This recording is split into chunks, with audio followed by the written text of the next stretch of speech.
That was a lovely introduction. Thank you so much for that. I had this habit of carrying chits in colleges, so I became an actor because I had a problem. I was an introvert. You know, I'm the youngest in my family, and I was so pampered in my house that when I used to step out, I didn't know how to deal with people. So I gradually became this very shy introvert kid who could not talk. Well, I still cannot talk. And I have this stage fright. So what I do generally as an actor is I hide behind all these fascinating characters, and then I'm confident. But like right now, as I'm not acting, so there are problems that I'll screw it up. So excuse me if I falter. Excuse me if I don't make sense. Excuse me if I get a panic attack right now. But I'll try my best. We love you anyway! Alright, I would love to share my journey with you, my learnings, and in case you decide to drop out and join me in Bollywood, it will come very handy. So, I was thinking in the car, what do I talk about? What can I tell you that you already don't know? I'm assuming, and I think most probably, you guys are way much more smarter and better than what I was when I was your age. But after deep thinking, I zeroed down into two things that I can actually discuss about. These two things talk about chasing your dreams and actually living your dreams, which unfortunately nobody mentioned to me when I was starting out. And those two things are, can I write down? Can you see this board? I always wanted to do this in front of professors, so I just... So those two things are the biggest lie and the only truth about success that I was told about. Now the biggest lie was money plus recognition is equal to happiness, is equal to success. So let me begin by mentioning that I come from a very middle class family. And when I was growing up, money was a big differentiator in my life. Also, in the 3 generations of my family that I know of, that are documented, nobody knew what fame felt like. So basically, both money and recognition were missing when I started out. So I already started out as a failure. Let me be very precise. My family told me that I had to become an engineer. Medicals were booked for my sisters. So once I'm an engineer, then I can, try civil services examination, and then probably, that will be like opening the doors for all kind of happiness, and I'll be forever successful. I'll be forever happy. This is the conditioning that I experienced when I was growing up. All right, fair enough. Good deal. So I became very good in studies. Did fairly well in my 10th board exams. And then off I went to Delhi for my +2, got myself enrolled in a nice school, and Vidyamandir and Fiji and half a dozen of other coaching institutes. And I used to share my room with 3 other similar aspirants. What it meant was, every day after finishing my assignments, school assignments, and preparing for my engineering entrance exam, I had to wash my clothes and I had to cook food for myself. But I wasn't complaining.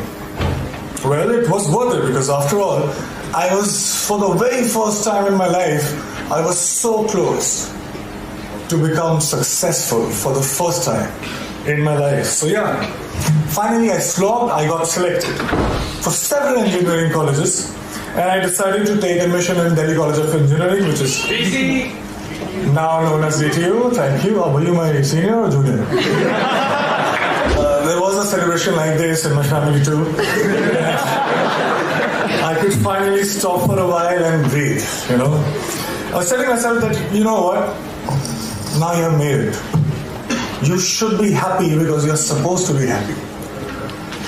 But it wasn't working that much. Something was missing. There was a void that I could feel. So I thought maybe something bigger was required.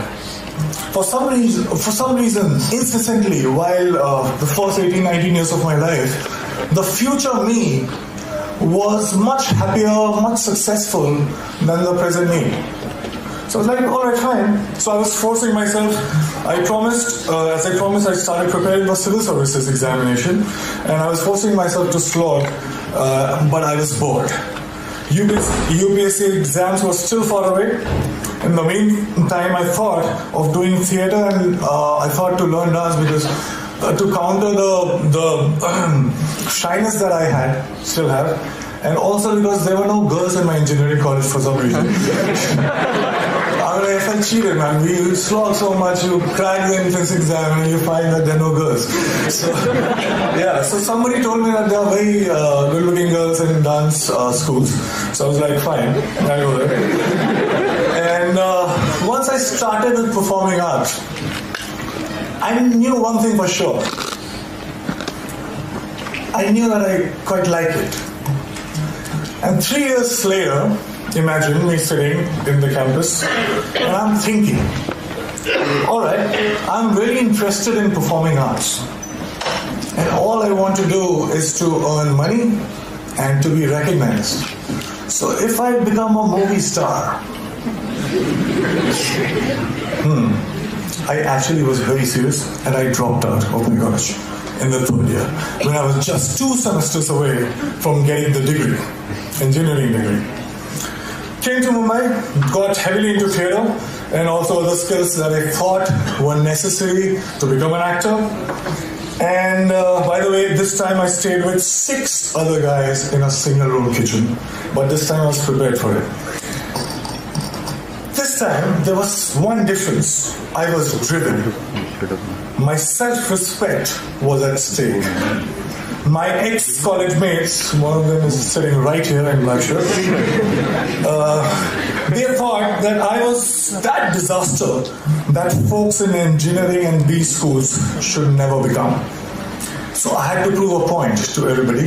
I had to prove a point to my family. Most importantly, I had to prove a point to myself. And this was the time when I was also a background dancer.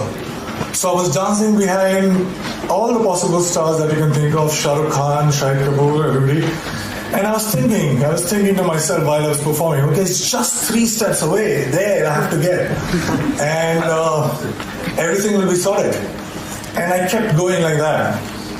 And 2 years later, guess what? I got myself my first big break.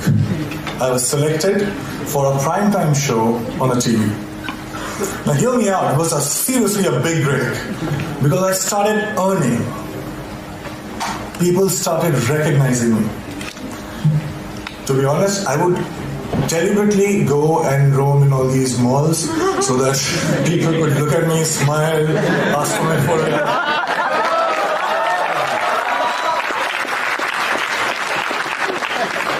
And I was watching myself on TV for the first time. You have no idea how it feels for somebody like me to, I was looking at me and I was looking at myself every day on TV. It was a big, big, big high.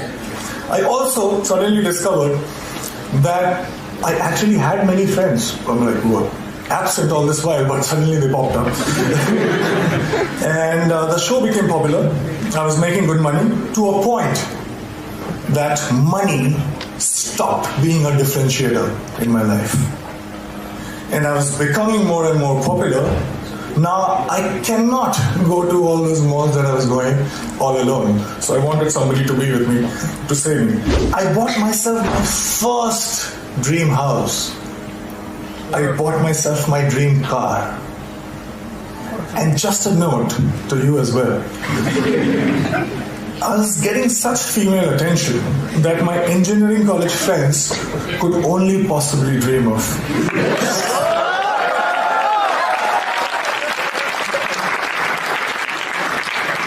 So I was having a time of my life. And then something unusual happened. I got used to everything. And I felt cheated. I stayed with all these dreams for 10 and 15 years of my life. I was promised happiness and I was promised success. But all these things stayed with me just for a few days. And I'm punctuating me because I started from zero money and zero recognition. So I was not happy. How can that it be?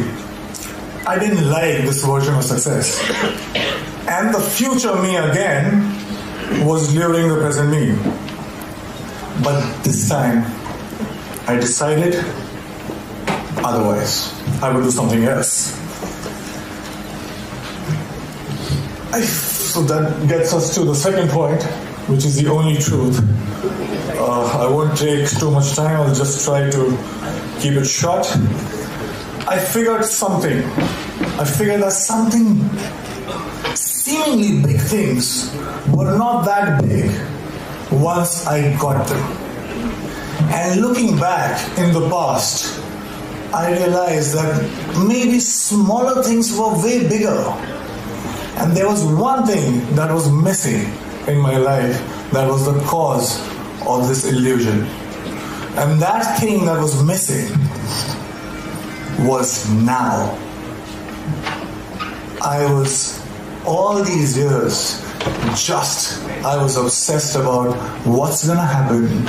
I used to draw those flowcharts that we are taught in schools. That if this happens, I'll do that, and 6 months from now, I'll be here. So I wanted to be in control. I was so obsessed about my future. I was taking the entire responsibility about the past. But all I was doing was frequently swinging from past to future, not living in actual sense. Well, I also figured that when I perform on stage or in front of camera, I'm so much excited. I am so much interested.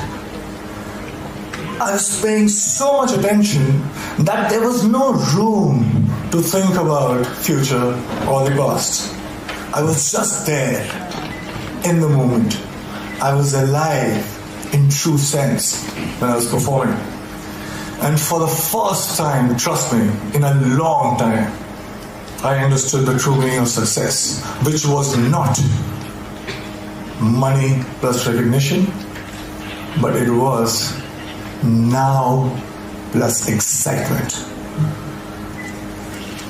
This realization happened in 2011, and it has been 5 years.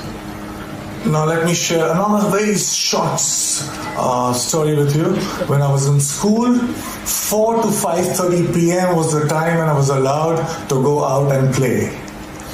I was asked to be an engineer, but the entire day I used to wait for 4 p.m. to happen.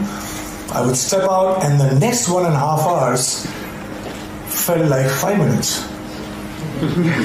I didn't understand this then, but now very honestly, very confidently, I can tell you this, that I'm living that 4 to 5:30 life right now since last February.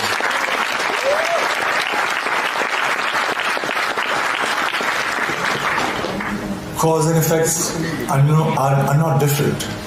Excitement is the cause, excitement is the effect. I get tired again and again because all these success mantras that we talk about, hard work, belief, focus, vision, risk-taking, talent, perseverance, we can go on and on. But all these success mantras are now the side effects of the process itself. I'm so engaged, it commands my attention so much that there's nothing else that I can think about. So hard work feels like hard work. And there's nothing else that you can do but to persist. Talent you will cultivate. Vision you will get. Focus, there is no other way because it's commanding your attention so much.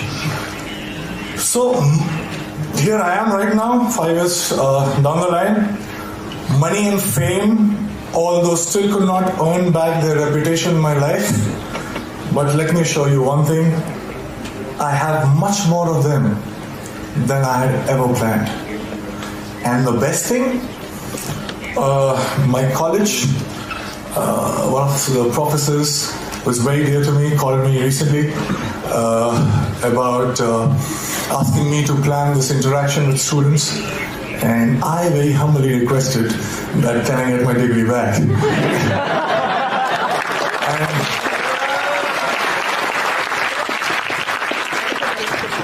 and